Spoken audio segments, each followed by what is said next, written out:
저는 오늘 말씀의 제목을 땅을 받기 원하며이라는 제목으로 말씀을 나누기 원합니다. 온유한 자가 가지고 있는 영적인 놀라운 축복을 선언하는데 그들이 땅을 기업으로 받을 것이다 라고 이렇게 말씀해 주고 있어요. 그래서 온유한이라는 단어를 가만히 보니까 이것은요, 정말 하나님의 은혜 가운데서 적극적으로 사랑 때문에 고통을 받는 거예요. 사랑 때문에 또 그 고통을 오래 참음으로 인내하는 거예요.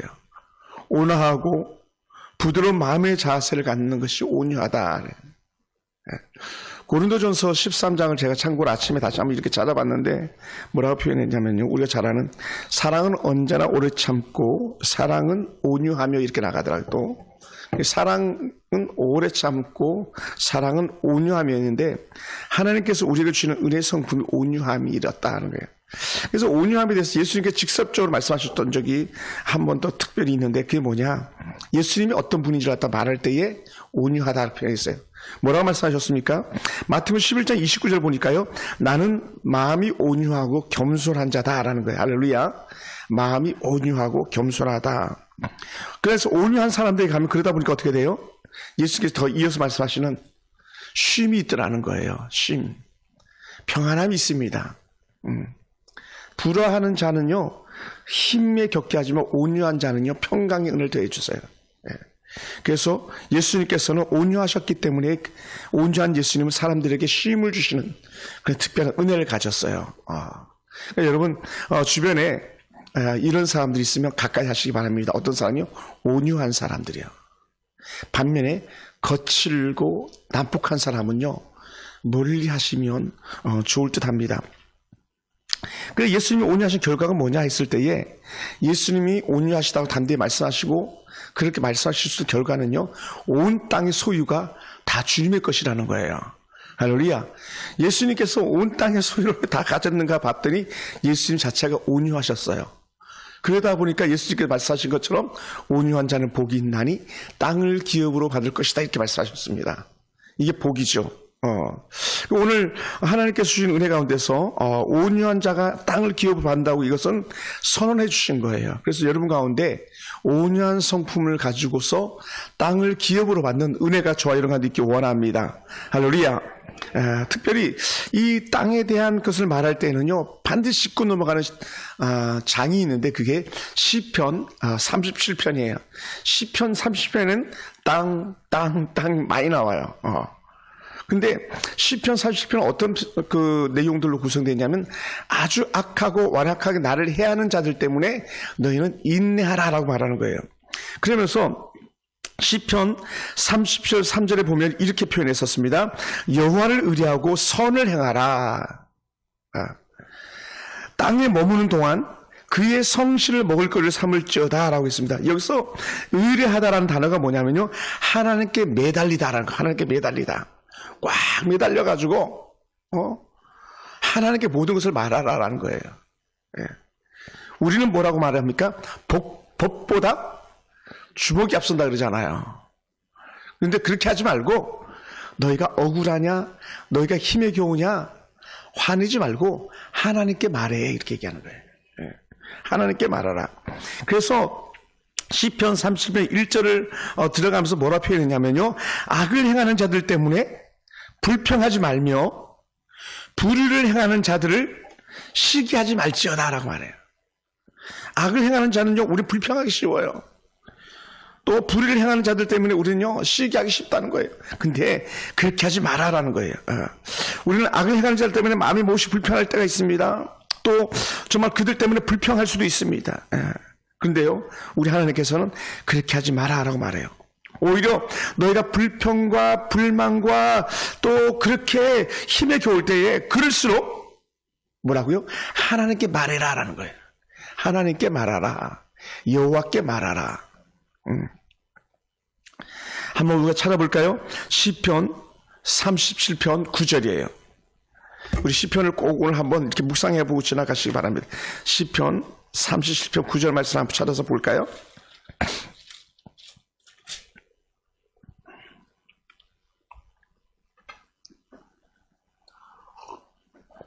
시편 37편 9절 같이 한번 읽어봅시다. 진실로 시작.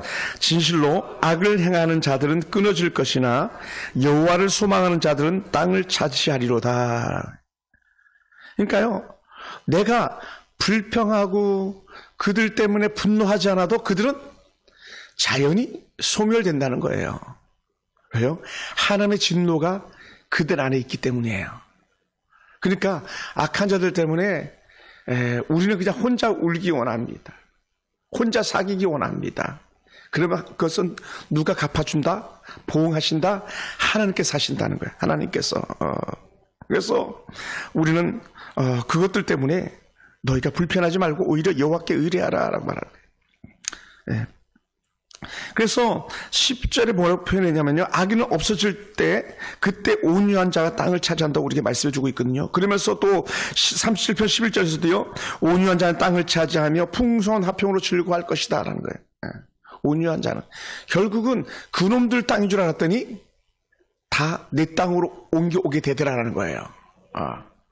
악한 자들이 다 빼앗아서 자기들 소유인 줄 알았더니 그게 아니고 하나님께서 다 옮겨주시더라는 거예요. 누구에게로? 온유한 자들에게로요. 복은요, 누구의 것이냐? 온유한 자의 것이라는 거예요. 온유한 자. 온유한 자에게 그 놀라운 역시 은혜가 있음을 믿으시기 바랍니다. 그것을 계속적으로 시편에서 말씀하는데 22절에 또 이렇게 표현해요. 주의 복을 받는 자들은 땅을 차지하고라는 거예요. 주의 복을 받는 자들은 땅을 차지하고, 29절에서도 의인이 땅을 차지하며라고 땅 얘기를 해요. 그러다 보니까요, 온유한 자가, 주의 복을 받는 자가 하나님 앞에서 의롭게 삶을 사는 자들이 땅을 차지한다, 이런 기업의 복을 주신다는 거예요. 오늘 이러한 은혜가요, 우리 가운데 있길 주님을 축원합니다. 할렐루야. 한번 따라해보세요. 하나님, 나도 땅을 차지하기 원합니다. 아멘. 어떨 때요? 온유할 때에, 의로울 때에, 하나님 앞에서 화평을 즐길 때에 땅의 기업이 우리 가운데 임하는 줄로 믿습니다.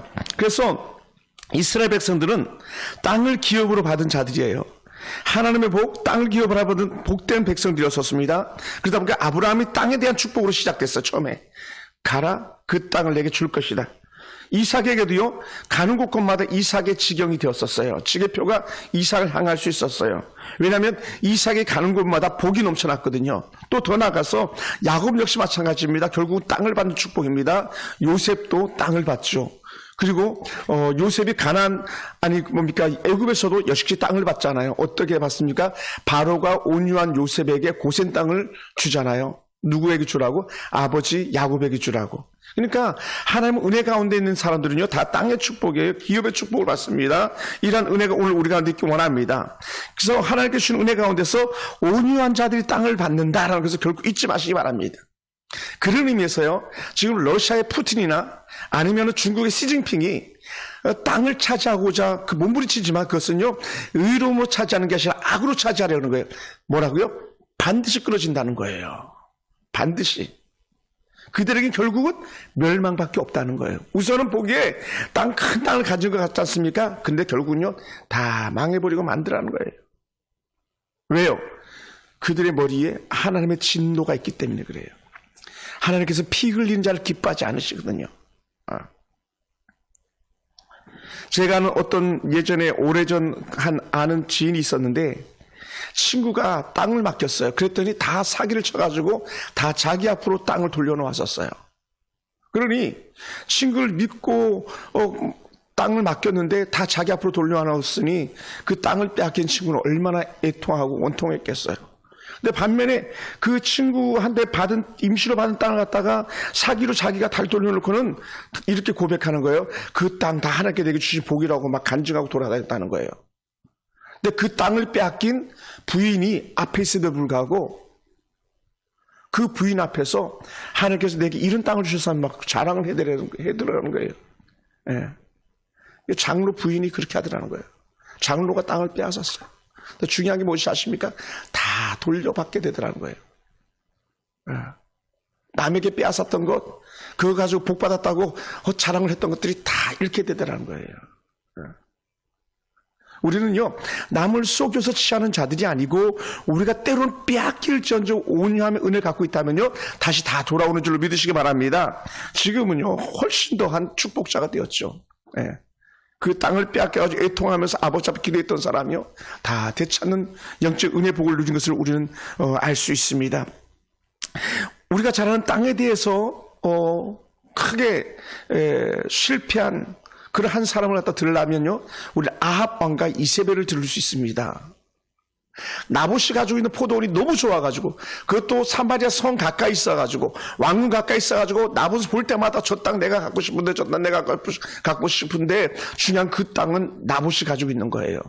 온갖 혜유처를 가지고도 이 나봇이 땅을 주지 않았습니다. 땅을 정말 차지하고 그것을 내놓지 않았었습니다. 왜냐하면 하나님은 은혜 율법 안에서는 땅을 매매하게 하지 않았기 때문에 그랬다는 거예요. 이것이 레위기 25장 23절부터 28절에 있는 말씀인데요. 내 조상의 유산을 왕에게 주기를 여호와께서 금하시지로다 라고 했거든요. 금하라. 하나님께 주신 땅을 갖다가 그것을 함부로 하지 말라고 했거든요. 토지는 근본적으로 하나님의 소유였기 때문에 나봇은 팔 수가 없습니다. 이렇게 나온 거예요. 특히 포도원 같은 경우는요, 하나님께서 가장 기뻐하는 열매 중에 하나가 포도원이고, 하나님의 은혜의 제물로 쓰이는 것이 포도원이었기 때문에 이 나봇에게 기본적인 마인드는 뭐냐면 땅은 하나님의 것이다. 이런 영적인 그 생각이 있었죠. 그러니 아합도 그걸 알고 있었기 때문에 그것 때문에 끙끙 앓잖아요. 그때 어떻게 돼요? 두로에서 얻어온 부인 이세벨이 참 왕을 보니까 한심한 거예요. 왕은 다 할 수 있다고 여겼거든요. 지금 대통령 후보 그 부인들이 얼마나 악합니까? 자기 다 할 수 있는 것처럼 얘기하잖아요. 그리고 다 해왔잖아요. 앞으로 또 어떤 역사가 일어날지 모르겠지만 이세벨이 하나님이 없는 정말 그 바알을 최고로 섬기던 이 이세벨이 그 아합 왕에게 말하는 거, 왕 걱정하지 마세요. 빨리 일어나 밥 먹어요. 당신 화 풀어요. 내가 그 땅 줄게요. 그러면서 이세벨이 그 나봇의 지역의 그 사람들을 회유해가지고 장로들을 회유해서 크게 금식을 선포하고, 그리고는 나봇을 제일 높은 자리에 앉혀놓고 이 강도 같은 놈들 둘을 갖다가 불량배 둘을 갖다 놓고 나봇을 갖다가 음해하기 시작하게 하는 거예요. 나봇이 왕에 대해서 반역하는 그런 내용들, 하나야 불경하게 하는 내용들을 갖다 말하니까 어떻게 돼요? 장로들이 함께 꾸민 일들이라 그 자리에서 나봇을 돌로 쳐 죽이고 난 다음에 기쁨으로 이세벨이 그 땅을 빼앗아서 아합에게 돌려주거든요. 그 결과 때문에요, 이세벨과 아합이 죽을 것을 엘리야 선지자가 찾아가서 예고해줘요. 우리 요즘 말로 하면 이런 거죠. 이 나쁜 도적놈아, 너 그것 때문에 끝났어. 이렇게. 남의 땅을 함부로 빼앗는 그것 때문에 그들의 삶이 끝나버리고 마는 거예요. 그것을 열왕기상 21장에서 표현하는데 이렇게 표현합니다. 여호와의 말씀이 디셋 사람 엘리야에게 임하여 가라사대라고 말하면서 그렇게 말합니다. 나를 대적하는 자, 그 대적하는 자가 여호와를 대적하는 자였었습니다. 하나님께서 그런 자에게 징계의 말씀하시는데 23장 24절에서 23절 24절에서 이렇게 변했습니다. 이스라엘에 대하여 여호와께서 말씀하여 이르시되 개들이 이스라엘 성 곁에서 이세벨을 먹을지라. 아합에게 속한 자로서 성읍에서 죽은 자는 개들이 먹고 들에서 죽은 자는 공중의 새가 먹으리라 하셨느니라 하면서 정말로 이세벨이요, 창밖에서 던지움을 당해가지고 그 살부치가 하나도 남지 않고 두개골 뼈다귀 몇 개만 남을 정도로 개들이 다 그의 시신을 먹어버리는 그런 일들이 일어났었습니다. 그 결과로요, 결국은 다 죽고 말아요. 들판에 죽은 자를 갖다가 들개들이 핥는다 그랬는데 아합을 실은 병거, 아합이 시신이 돼서 죽어서 돌아오는 그 병거를 갖다가 개들이 와서 핥게 되는 그런 일들이 일어났다는 거예요. 수레를 막 씻으려고 하는데 그 수레를 씻으려고 하는 그 때에 개들이 와가지고 아합의 피를 핥다라는 거예요. 그러니까 어떻게 돼요? 남의 땅을 차지하는 자에게는 반드시 하나님의 진노와 징계가 그대로 일어나더라는 것이죠. 우리는 그것을 가만히 볼 수 있습니다. 그러한 내용을요, 우리는 다시 한번 마음판에 새기기 원합니다. 그래서 이 땅의 문제, 아합이 어떻게 망하는지 그것을 보기 원한다면 열왕기상 21장 22장을 보시면 돼요. 그리고 이세벨이 어떻게 죽어나간지는 열왕기 하루 넘어가서 살펴보면 우리는 얼마든지 볼 수 있습니다. 열왕기 9장 32절부터 36절에 이르는 말씀이, 예후가 아합의 아들의 정권을 갖다가 폐해버리면서 결국 예후의 손에 의해서 이세벨이 죽어나가는 사건이 열왕기하 9장에 나오거든요. 그 시발점이 뭐냐? 땅이에요, 땅. 땅을 되찾아가시는 하나님의 은혜를 우리가 이렇게 보게 됩니다. 왜 그러면 이렇게 땅을 계속적으로 언급하냐 하면서 왜 온유한 자가 땅을 차지하냐 했을 때에 이 온유한다는 말을 갖다가 히브리어 헬라어로 나누는데 다시 한번 제 분석을 해보니까요. 헬라어로는 프라우스라는 그런 단어를 쓰는데 이 프라우스는요. 착하다, 온순하다 이런 표현을 가지고 있어요. 그리고 순하다. 야, 저 사람 참 순해. 저 사람 참 착해. 자, 우리 교회도 보면요, 본인이 들을 때 어떠실지 모르겠습니다만은, 아직까지는 제가 볼 때 그래요. 남궁희 안식사님이 제가 볼 때에 온유하신 그런 성품을 가지신 것 같아요. 너무 감사하게, 우리 박신하 집사님이 제가 저랑 교회 사역을 10년을 가까이 하면서도요, 단 한 번도 집사님이 크게 언성 높이는 걸 제가 본 적이 없는 것 같아요. 같이 방송을 하면서도 또 사람들과 사람 사이에서도 그러니까 집사님이 최고 하이 레벨까지도 올라가는 세상에서 지위를 얻었던 것 같습니다. 그 지위 자체가 현대판으로 결국 땅이 되는 거죠. 네. 그럼 어떻게 돼요? 계속 그 온유한 성품을 갖다가 잃지 않게 되길 주님으로 축원합니다. 할렐루야. 그래야 영적 리더가 될 수 있어요. 반면에 어떤 분들은요 그렇게 난폭해요. 교회 안에 같은 영적 지부를 갖고 있음에도 불구하고 어떻게 저렇게 사람이 악할 수가 있지라고 생각될 만큼 악한 사람들이 있고 매정한 사람들이 있어요. 남의 것을 빼앗는 자들이 있어요. 그들의 말로는요 결코 좋지가 않아요. 그래서 히브리어에서는 뭐라 표현했냐면 이 온유한 단어를 갖다가 아나라는 그런 단어를 쓰는데 고난당하다, 굴복하다, 억누름을 당하다, 자기를 낮추다, 괴롭힘을 당하다 이런 사전적 의미를 가지고 있더라고요. 그럼 너무 차이가 나잖아요. 도대체 왜 고난당하는 자에게 땅을 주고 굴복하고 정말 진들린 자에게 땅을 주는 거지 했을 때 이런 사람들을 갖다가 하나님께서 돌보신다는 거예요. 할렐루야. 힘듭니까? 우리를 돌보시는 분은 하나님이에요. 우리를 돌보시는 분은 하나님입니다. 온유한 사람이 어떤 사람이냐 했을 때 이렇게도 표현해야 돼요. 괴롭힘을 당하지만 그것 때문에 분노하지 않는 사람. 괴롭힘을 당하면서도 분노하지 않았더니 그 괴롭힘을 당했던 자는 오히려 망하게 되고 그걸 인내했던 자는 땅을 차지하는 복이 오더라는 것이죠. 그래서 이스라엘 토지법에는요 같은 이스라엘 백성들에게 결코 땅을 뺏을 수 없었어요. 그런데 정말 이론과 실제 너무 차이가 있는 거죠. 우리가 이 많은 말씀을 알고 있지만 말씀대로 잘 살지 못하는 것을 우리는 누구보다 더 잘 알잖아요. 이스라엘 백성들 역시 예외가 아니었다는 거예요. 그걸 한 예를 갖다가 보여주는데요. 현실적으로 얼마나 힘에 겨운 자들의 땅을 갖다가 사람들이 빼앗았는가 봤을 때 이런 것들이 쉽게 얘기하면 가난하면요 땅만 빼앗는 게 아니라 자식까지도 빼앗아 가더라고요. 누가 그랬냐? 믿는 자들이 했어요. 이스라엘 백성들이 그랬어요.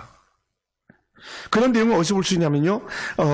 열왕기하 4장 1절에 보면은 선지자의 제자들의 아내 중에 한 여인이 엘리사에게 부르짖어 이르되 당신의 종 나의 남편이 이미 죽었는데 당신의 종이 여호와를 경외하는 줄 당신은 아시는 바니이다. 이제 빚준 사람이 와서 나의 두 아이를 데려다가 그의 종으로 삼고자 하나이다 라는 거예요. 빚을 졌더니 땅만 빼앗아가는 것이 아니라 집만 빼앗아가는 게 아니라 이제 남아있는 두 아들마저도 빼앗아가는데 이 아들 빼앗아가는 게 누구 아들이에요? 선지자의 생도들의 아들이에요. 오늘날 말하는 목회자들 아들인 거죠. 쉽게 얘기하면. 그만큼 믿는 자들이 악하고 완악하다라는 거예요. 우리는 이런 부분에 대해서 제가 원고에 쓰지 않았지만 교회 안에서 이 무리를 갖다가 둘을 이렇게 딱 양분해 볼 수 있겠더라고요. 양분 어떻게 해요? 하나는 가인의 무리가 있고요. 하나는 아벨의 무리가 있는 거예요. 가인의 무리는요. 분노에 분노가 더한 자잖아요. 그러니까는 분노함을 갖다 죽이라 그러잖아요. 다스리라 그러잖아요. 죄를 다스리라 그러잖아요. 근데요. 가인은 다스리지 않아요. 교회 안에서도 역시 마찬가지 자신의 분노, 자신의 화를 다스리지 않아서 결국은 가인과 같이 행동하는 사람도 있는 반면에 때로는 맞고 때때로는 죽어질지라도 아벨과 같은 성품을 가진 자들이 있다는 거죠. 이걸 베드로는요. 주의 성품, 신의 성품이라고 표현했었어요. 그걸 개역 개정에서는 이렇게 표현하더라고요. 신성한 성품이다 그러더라고요. 신성한 성품. 그 신성한 성품을 예전에 번역이 참 좋은 것 같아요. 신의 성품을 참여한 자가 되었느니라. 그게 훨씬 더 좋은 것 같아요. 아버지 하나님의 마음과 같은 자들. 그게 누구예요? 아벨이었잖아요. 아벨. 그럴 때 어떻게 돼요? 아벨은 땅에서 생명을 잃었지만 천국을 소유하는 그래서 첫 번째 순교의 제물이 되는 걸 보게 되잖아요. 그 아벨이 잃은 게 아니라요. 아벨은 다 얻은 거고 가인은 아벨 때문에 다 얻은 것 같지만 가인은 아벨 때문에 다 잃은 자가 돼버리고 마는 거예요. 그러니요, 우리가 살아가면서 온유한 성품을 가졌다는 것이 얼마나 소중한지를 우리는 알 수 있습니다. 그래서 우리는 언제든지 이 아픔의 삶 속에서, 고난의 삶 속에서 온유한 자는 고통을 견디는 자야, 온유한 자 시기와 질투를 견디는 자야, 이런 마음을 갖게 되길 주님은 축원합니다. 유대인 랍비들이 한마디를 툭 던지는데 뭐라 그랬냐면, 거룩은요 온유함을 가지고 온대요. 그러니까 온유하냐, 그것은요 거룩한 사람이라는 거예요. 분노하냐, 거룩하지 않은 거예요. 그러니까 교회 안에 화 잘 내는 사람들이 있거든요. 저희 그 목회자들 중에서 화 잘 내는 사람들이 있어요. 물론 저도 뭐 그렇게 자유롭지 못합니다만은 분노는요 하나님의 거룩을 잃는 거예요. 발끈하는 것들, 입에 담을 수 없는 악한 욕설들, 그것은요 거룩함을 잃어버리는 거예요. 반면에요 온유함은요 죄에 대한 두려움을 갖게 한대요. 이게 유대인 랍비들의 경전에 나오는 말이에요. 온유하면요 죄에 대한 두려움을 갖기 때문에 어떻게 돼요? 우리는 시기하고 비방하고 불평하고 분노하는 것보다 그것을 인내함으로 받아들여 주더라는 거죠. 그러니 예수님께서 그 부당한 십자가의 은혜의 길로 나갔던 거예요. 왜요? 거기서 예수님 분노하지 않았거든요. 가상 실현에는요 예수님 분노는 단 한마디도 없습니다. 그러니 예수님은 결국 이 땅의 모든 것을 다 가지실 수 있는 넉넉한 그런 분이셨던 것을 증명해 주고 있죠. 사랑하는 성도 여러분, 온유한 사람은요 왜 그렇게 죄에 대한 두려움을 갖는가 했을 때 그는 하나님을 두려워하기 때문이었어요. 반면에 아합이나 이세벨은요 하나님이 두려운 줄 몰랐던 것이죠. 그래서 하나님이 개입하면 우리의 문제를 해결해 주시는 거예요. 그래서 민수기에 초단 예를 말씀하는데 민수기 12장 3절에 보면요 모세는 온유함이 지면의 모든 사람보다 더하였느니라 라고 했어요. 예전에는 뭐라고 했어요? 모세의 온유함이 이 지면의 모든 사람보다 승하였느니라. 모든 사람보다 더 온유했다라고 표현하는 모세입니다. 그 모세의 한 번 발끈 때문에, 모세가 한 번 분노한 것 때문에 모세는 가나안 못 들어갔잖아요. 쾅쾅 이것 때문에. 한 번 화내는데도 불구하고 하나님은 온유하지 못한 모습을 그렇게 싫어하는데 그것도 최고의 온유자 모세가 한 번 분노함으로 말미암아서 하나님의 징계의 대상이 되었는데 하물며 하찮은 우리야 오죽하겠냐는 거예요. 예. 그럼 오늘 우리는 다시 온유한 자의 은혜를 갖게 되기 원합니다. 제가 지하에 있는 현재 사장님하고 드론들 얘기 나누는 중에 예전에 돌아가신 김충현 장로님 얘기를 이렇게 하시더라고요. 장로님 돌아가신 다음에 이렇게 돌아보니까 수많은 사람들 후원하고 있었다 이런 얘기를 하시더라고요. 장로님이 돕는 분들이 그렇게 많았대요. 드론들을 얘기하는데. 그래서 제가 같이 차를 타고 가면서 얘기했어요. 그 장로님이 우리도 도와주셨다고. 작년에 또 재작년에 우리를 도와주셨던 분이 바로 당신 장로님이라고. 그 장로님 돕던 분들 중에 한 사람이 바로 나라고 이렇게 말씀드렸었어요. 그랬더니 그 형제가 계속적으로 이어가는 말이 뭐냐면 우리 자기에게는 그 장로님에게 딸이 넷이 있는데 딸 넷이 한결같이 남이 듣기 싫어하는 단어를 갖다가 한 번에도 말한 적을 본 적이 없대요. 지금 자기가 막내사이 4명의 딸 중에 막내딸을 갖다가 자기 부인으로 삼고 있는데 그 막내딸과 교제하면서도 그 자매가 한마디도 자기 마음에 거슬리는 단어를 써서 얘기하는 걸 본 적이 없대요. 아이들을 교육하면서 아이들이 듣기에 불편한 용어를 쓰는 것을 단 한 번도 본 적이 없대요. 그런데 자기 부인만 그런 것이 아니라 위에 있는 처형들 3명이 다 똑같이 그렇게 하더라는 거예요. 근데 알고 봤더니 누가 그랬는가? 그 장로님이 그렇게 사셨더라는 거예요. 장로님이. 네. 그러면서 자기는 참 복이 있는 사람이다. 이런 얘기를 이렇게 하더라고요. 사랑하는 성도 여러분, 오늘 우리는요, 그런 의미에서요, 잘 말할 수 있게 되기 원합니다. 더 잘 말할 수 있게 되기 원합니다. 특히 남편들에게요. 우리 권사님들, 집사님들 더 잘 말씀하시기 원합니다. 또 우리 사랑하는 귀한 우리 집사님들은 부인에게, 자녀들에게 더 잘 말할 수 있게 되기 원합니다. 잘 말해서요. 아이들의 마음에다가 그 상처를, 스크래치라고 하는 상처를 내지 않기 원하고 아이들의 심령 속에 분노가 자리 잡지 않도록 우리는 잘 말할 수 있는 그런 은혜가 우리한테 필요한 줄로 믿습니다. 사랑하는 성도들 말씀을 마무리합니다. 우리 서울 풍성교회 성도들은요, 어떤 자들이냐? 온유한 자들이다. 이렇게 갔으면 좋겠어요. 온유한 사람들. 우리의 마음을 온유한 성품, 신의 성품으로 닮아가게 하는 그런 이 아침에 우리 마음을 빚는 그런 시간이 되기 원합니다. 때로는 억울하고 때로는 원통해도 우리의 삶을 하나님께 맡기는 그 가정과 그 사람의 가정이 바로 땅을 차지하는 축복이 임하는 줄로 믿습니다. 이삭이 온유하여서 가는 곳마다 풍성했습니다. 이삭 화내는 거 한 번도 못 봤잖아요. 그래서 이삭의 성품이 예수의 성품과 대비가 되는 거예요. 이삭의 성품이 예수님의 성품. 할렐루야. 오늘 우리에게 이러한 은혜가 있기 원합니다. 그러다 보니 이삭이 가는 곳마다, 샘을 파는 곳마다 하나님께서 주신 은혜 축복 물이 솟아났었습니다. 오늘 이 아침에 우리 교회가 또 저와 여러분이 땅을 차지하는 축복이 있게 되기 원합니다. 여러분 자녀들에게 온유한 성품을 표현해야 되는 은혜가 있기 원합니다. 우리가 그렇게 살아갈 때에 우리는 가인의 후회가 아니라 아벨의 영적 후회로 살아가게 될 줄로 믿습니다. 기도하겠습니다.